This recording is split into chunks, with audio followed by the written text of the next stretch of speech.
ಪ್ರಭಾವಿ ಮಂತ್ರಿ Satish ಜಾರಕಿಹೊಳಿಗೆ ಕುಲಸ್ಥರಿಂದಲೇ big shock ಎದುರಾಗಿದೆ. ಸತೀಶ್ ಜಾರಕಿಹೊಳಿ ಮನೆ ಮುಂದೆ ಪ್ರಭಾವಿ ಮಂತ್ರಿ ಸತೀಶ್ ಜಾರಕಿಹೊಳಿಗೆ ಕುಲಸ್ಥರಿಂದಲೇ ಬಿಗ್ ಶಾಕ್.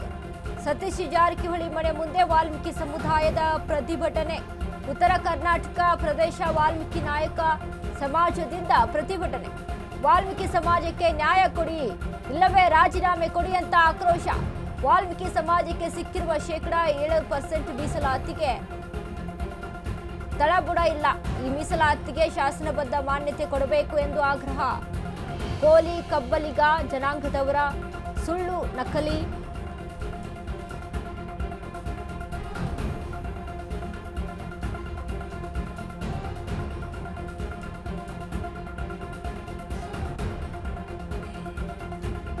ಸತೀಶ್ ಜಾರಕಿಹೊಳಿ ಕುಲಸ್ಥರಿಂದಲೇ ಇದೀಗ ಬಿಗ್ ಶಾಕ್ ಸಿಕ್ಕಿದೆ. ಜಾರಕಿಹೊಳಿ ಮನೆ ಮುಂದೆ ವಾಲ್ಮೀಕಿ ಸಮುದಾಯದವರ ಪ್ರತಿಭಟನೆ. ಉತ್ತರ ಕರ್ನಾಟಕ ಪ್ರದೇಶ ವಾಲ್ಮೀಕಿ ನಾಯಕ ಸಮಾಜದಿಂದ ಪ್ರತಿಭಟನೆ ಆಗ್ತಾ ಇರುವಂಥದ್ದು. ವಾಲ್ಮೀಕಿ ಸಮಾಜಕ್ಕೆ ನ್ಯಾಯ ಬೇಕು, ಇಲ್ಲವೇ ರಾಜೀನಾಮೆ ಕೊಡಿ ಅಂತ ಆಕ್ರೋಶ ವ್ಯಕ್ತಪಡಿಸ್ತಾ ಇದ್ದಾರೆ. ವಾಲ್ಮೀಕಿ ಸಮುದಾಯಕ್ಕೆ ಸಿಕ್ಕಿರುವ ಶೇಕಡಾ 7% ಮೀಸಲಾತಿಗೆ ತಳಬುಡ ಇಲ್ಲ.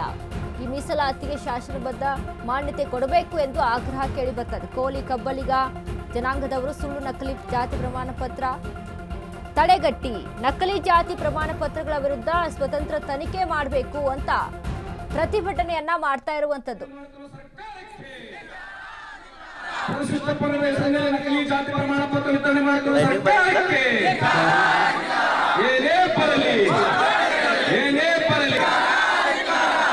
ಜಾತಿ ಪರಿಶಿಷ್ಟ ವರ್ಗದ ಮೀಸಲಾತಿಯನ್ನು ವಂಚನೆ ಮಾಡಿಕೊಳ್ಳುವ ಸರ್ಕಾರಕ್ಕೆ ಪರಿಶಿಷ್ಟ ಜಾತಿ ಪರಿಶಿಷ್ಟ ವರ್ಗದವರಿಗೆ ಮೀಸಲಾತಿ ವಂಚನೆ ಮಾಡುತ್ತಿರುವ ಸರ್ಕಾರಕ್ಕೆ ಏನೇ ಬರಲಿ ನಕಲಿ ಜಾತಿ ಪ್ರಮಾಣ ಪತ್ರ ವಿತರಣೆ ಮಾಡುತ್ತಿರುವ ಸರ್ಕಾರಕ್ಕೆ ಪರಿಶಿಷ್ಟ ಪಂಗಡದ ಸಾಂವಿಧಾನಿಕ ಹಕ್ಕುಗಳನ್ನು ರಕ್ಷಣೆ ಮಾಡಲೇಬೇಕು. ಪರಿಶಿಷ್ಟ ಪಂಗಡದ ಮೀಸಲ ಕ್ಷೇತ್ರದಲ್ಲಿ ಗೆದ್ದಿರುವಂತ 15 ಶಾಸಕರುಗಳ ಮನೆ ಮುಂದೆ ಸಾಂಕೇತಿಕ ಧರಣಿಗಳನ್ನು ಹಮ್ಮಿಕೊಂಡಿದ್ದೀವಿ ಉತ್ತರ ಕರ್ನಾಟಕದ ವಾಲ್ಮೀಕಿ ನಾಯಕರ ಸಮಾಜ ವತಿಯಿಂದ.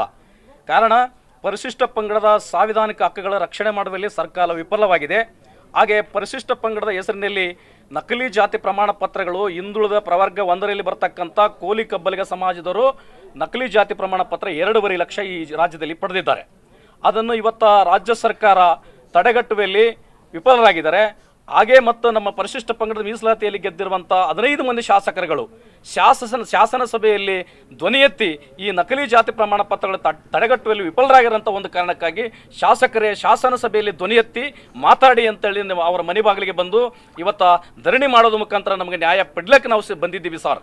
ಈಗಾಗಲೇ ನಾವು ಅನೇಕ ಎಲ್ಲ ಶಾಸಕರ ಮನೆ ಮುಂದೆ ಧರಣಿ ಮಾಡಿ ಅವರಿಗೆ ಈಗಾಗಲೇ ಹೇಳಿದ್ದೀವಿ. ಪರಿಶಿಷ್ಟ ಪಂಗಡದ ಸಾಂವಿಧಾನಿಕ ಹಕ್ಕುಗಳಲ್ಲಿ ಈ ಪರಿಶಿಷ್ಟ ಪಂಗಡದ ಕಲ್ಯಾಣ ಇಲಾಖೆಗೆ ಇರ್ತಕ್ಕಂಥ 11,000 ಕೋಟಿ ರೂಪಾಯಿ ಇವತ್ತು ಗ್ಯಾರಂಟಿಗೆ ಉಪಯೋಗಿಸ್ಕೊಂಡು ಇವತ್ತು ನಮ್ಮ ಮಕ್ಕಳಿಗೆ ಪರಿಶಿಷ್ಟ ಪಂಗಡದ ಮಕ್ಕಳಿಗೆ ಇವತ್ತು ಸ್ಕಾಲರ್ಶಿಪ್ ಇಲ್ಲ, ಪ್ರೈಸ್ ಮನಿ ಇಲ್ಲ, ಆಮೇಲೆ ಯೂನಿವರ್ಸಿಟಿಗಳಿಗೆ ಓದ್ತಕ್ಕಂಥ ವಿದ್ಯಾರ್ಥಿಗಳಿಗೆ ಮಾಸಿಕ ವೇತನಗಳಿಲ್ಲ, ಹಾಗೆ ಮತ್ತು ಉನ್ನತ ಶಿಕ್ಷಣದಲ್ಲಿ ಓದ್ತಕ್ಕಂಥ ಮಕ್ಕಳಿಗೆ ಸಹಾಯಧನಗಳಿಲ್ಲ, ಇವೆಲ್ಲ ನಿಂತೋಗಿವೆ. ಹಾಗಾಗಿ ನಮ್ಮ ಪರಿಶಿಷ್ಟ ಪಂಗಡದ ಶಾಸಕರುಗಳು ಇವತ್ತು ವಿಫಲರಾಗ್ಯಾರ. ಆ ವಿಫಲರಾದ ಕಾರಣಕ್ಕಾಗಿ ನಮ್ಮ ಉತ್ತರ ಕರ್ನಾಟಕ ಭಾಗದಲ್ಲಿ ನಕಲಿ ಜಾತಿ ಪ್ರಮಾಣ ಪತ್ರಗಳಿಂದ ವಸತಿ ಶಾಲೆಗಳು ತಪ್ತಾ ಇದ್ದಾವ. ಆಮೇಲೆ ಉನ್ನತ ಶಿಕ್ಷಣದಲ್ಲಿ ಇರ್ತಕ್ಕಂಥ MBBS ಸೀಟುಗಳು, ಕೃಷಿ ಸೀಟುಗಳು, ಇಂಜಿನಿಯರಿಂಗ್ ಸೀಟುಗಳು ಮತ್ತು ಅದಲ್ಲದೆ ವೆಟರ್ನರಿ ಸೀಟುಗಳು ಎಲ್ಲ ತಪ್ಪಿ ಹೋಗ್ತಾ ಇದ್ದಾವೆ. ಹಾಗಾಗಿ ಇದನ್ನು ತಕ್ಷಣವೇ ತಡೆಗಟ್ಟಬೇಕಂತೇಳಿ ನಮ್ಮ ಶಾಸಕರಿಗೆ ಏನು ಮನವರಿಕೆ ಮಾಡ್ಲಿಕ್ಕೆ ನಾವು ಬಂದಿದ್ವಿ. ಶಾಸಕರು ಬರುವಂಥ ಬಜೆಟ್ನಲ್ಲಿ ಧ್ವನಿ ಎತ್ತಬೇಕು. ಒಂದು ವೇಳೆ ಧ್ವನಿ ಎತ್ತದಿದ್ದರೆ ಪುನಃ ಅವರ ಮನೆ ಬಾಗಿಲಿಗೆ ಬಂದು ಜೈಲು ಬರೋ ಕಾರ್ಯಕ್ರಮ ನಮ್ಮ ವಾಲ್ಮೀಕಿ ನಾಯಕ ಸಮಾಜ ಮತ್ತು ಅಲ್ಲದೆ ಪರಿಶಿಷ್ಟ ಪಂಗಡದ 51 ಸೂಕ್ಷ್ಮ ಅತಿಸೂಕ್ಷ್ಮ ಜಾತಿಗಳು ಒಗ್ಗಟ್ಟಿನಿಂದ ಆಗ್ರಹಿಸ್ತೀವಿ. ಅದನ್ನು ಬಜೆಟ್ನಲ್ಲಿ